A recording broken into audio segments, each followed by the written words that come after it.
আমার কথা শোনার জন্য আবারও আপনাদের ধন্যবাদ।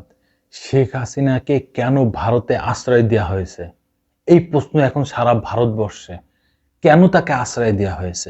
হাতে গোনা কয়েকজন বাদে আর বাদবাকি সবাই এই প্রশ্ন তুলতেছেন। ভারতের যে পররাষ্ট্র সচিব বিক্রম মিস্ত্রি, তাকেও ২০ থেকে ২৫ জন সংসদ সদস্য, পার্লামেন্টের সদস্য প্রশ্ন করেছেন হাসিনাকে কেন ভারতে আশ্রয় দেওয়া হয়েছে।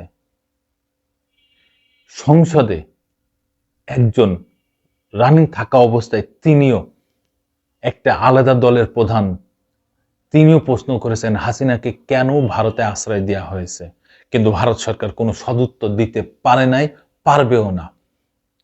তারা বিভিন্ন সময়ে উল্টা বাংলাদেশের দিকে আঙ্গুল তুলতেছে, বিভিন্ন হুমকি ধামকি দিচ্ছে, রপ্তানি আমদানি বন্ধ করতেছে, ভারতের হোটেলে থাকতে দেবে না বাংলাদেশিদের, ভিসা দিয়া বন্ধ করে দিছে, রেস্টুরেন্টে খাইতে দেবে না বাংলাদেশিদের, ভারতের হসপিটালে বাংলাদেশি রুগীরা ডাক্তার দেখাতে পারবে না। তারপরে কলকাতা যে বিজেপি এক নেতা আছে না, শুভেন্দু অধিকারী, বাংলাদেশের দিকে হুমকি ধামকি দিচ্ছেন, আঙ্গুল তুলতেছেন, বলতেছেন সীমান্ত বন্ধ করে দেবেন। তারপরে বাংলাদেশে উনি একটা পাগল, হ্যাঁ, পাগলে কিনা বলে ছাগলে কিনা খাই, উনার কথা ধরলামই না। এই বিষয়ে ঢাকা পোস্ট একটা নিউজ করছে, কি বলছে একটু জানি। ছাত্র জনতার তুমুল আন্দোলনের মুখে গত ৫ই আগস্ট ক্ষমতা ছেড়ে বাংলাদেশ থেকে ভারতে পালিয়ে গেছেন শেখ হাসিনা। সাবেক এই প্রধানমন্ত্রী তখন থেকে ভারতের রাজধানী নয়াদিল্লিতে আছেন। সেখানকার এক বাংলোতে থেকে প্রায় তিনি রাজনৈতিক বিভিন্ন বক্তব্য বিবৃতি দিচ্ছেন। এমন পরিস্থিতিতে শেখ হাসিনাকে ভারত কিসের ভিত্তিতে আশ্রয় দেওয়া হয়েছে তা নিয়ে প্রশ্ন উঠতে শুরু করেছে দেশটিতেই। দুদিন আগে এই প্রশ্ন তুলেছেন ভারতের সংসদের কয়েকজন সংসদ সদস্য। ঢাকা সফর থেকে ফেরার দুদিন পর গত বুধবার ভারতের পররাষ্ট্রমন্ত্রী বিক্রম মিস্ত্রি দেশটির পররাষ্ট্র মন্ত্রণালয়ের সংসদীয় স্থায়ী কমিটির সঙ্গে বৈঠক করেন। ওই বৈঠকে প্রধান উপদেষ্টা অধ্যাপক ডক্টর মোহাম্মদ ইউনূস সহ বাংলাদেশের অন্তর্বর্তী সরকারের শীর্ষ কর্মকর্তাদের সঙ্গে আলোচনার বিষয়ে ব্রিফ করেন তিনি। দিল্লির ২.৫ ঘন্টারও বেশি সময় ধরে চলা ব্রিফে দেশটির ২১ থেকে ২২ জন সংসদ সদস্য উপস্থিত ছিলেন। বুধবার ব্রিফিংয়ে অংশ নেয় একাধিক সূত্র বরাত দিয়ে দেশটির সংবাদ মাধ্যম আইএনএস জানায়, ব্রিফিংয়ের সময় পররাষ্ট্র সচিব বিক্রম মিস্ত্রির কাছে ভারতের কয়েকজন সংসদ সদস্য শেখ হাসিনা কোন মর্যাদায় দেশটিতে অবস্থান করছেন সেই সম্পর্কে জানতে চেয়েছেন। এদিকে শনিবার একই ধরনের প্রশ্ন তুলেছেন ভারতের রাজনৈতিক দল অল ইন্ডিয়া মজলিসি ইত্তেহাদুল মুসলিমিনের প্রধান ও হায়দ্রাবাদের প্রভাবশালী রাজনৈতিক এমপি আসাদুদ্দিন ওয়াইসি। দেশটির সংসদের নিম্নকক্ষ লোকসভার এই সদস্য বাংলাদেশে কথিত সংখ্যালঘু ইস্যুতেও কথা বলেছেন। তিনি বলেন, বাংলাদেশের সংখ্যালঘুদের উপর হামলা ভারতীয় মুসলমানদের বিরুদ্ধে ঘৃণা ছড়ানোর জন্য ব্যবহার করা হচ্ছে। দেশটির সংবাদ মাধ্যম আজতক নিউজের বিশেষ অনুষ্ঠানে এজেন্ডা আজতকে অংশ নিয়ে হায়দ্রাবাদের এই এমপি বলেছেন, শুক্রবার লোকসভার অধিবেশনে বাংলাদেশ সংখ্যালঘুদের উপরে সহিংসতার বিষয়টি তুলে ধরেছেন তিনি।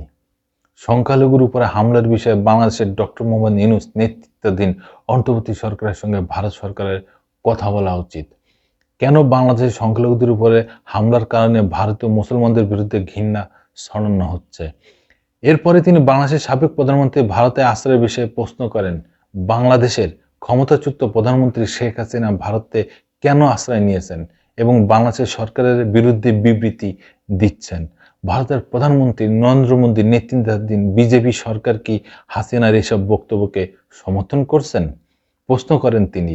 ওয়াইসি বলেন, একটি দেশ হিসাবে বাংলাদেশের সঙ্গে ভারতের পররাষ্ট্রনীতির সম্পর্ক হওয়া উচিত কোনো বিশেষ পরিবারের সঙ্গে নাই। ঠিক বলেছেন, একদম যথার্থই ঠিক বলেছেন। কিন্তু মোদী সরকার এইসব বিষয় দেখছেন না। তিনি দেখছেন যে টানা ১৫ বছর বাংলাদেশ থেকে আমি মাগনা পেয়ে আসছি, এখন তারা মাগনা পাচ্ছি না, ইউনূস সরকার তো আমাকে মাগনা দিচ্ছে না, তাহলে এখন কি করতে হবে?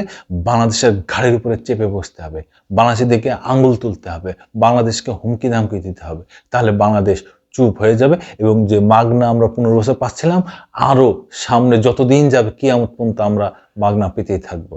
কিন্তু না, বাংলাদেশের অন্তর্বর্তীকালীন সরকার, নতুন সরকার গঠন হয়েছে, নতুন দেশ, আজকে বাংলাদেশ নতুন দেশের সূচনা হয়েছে।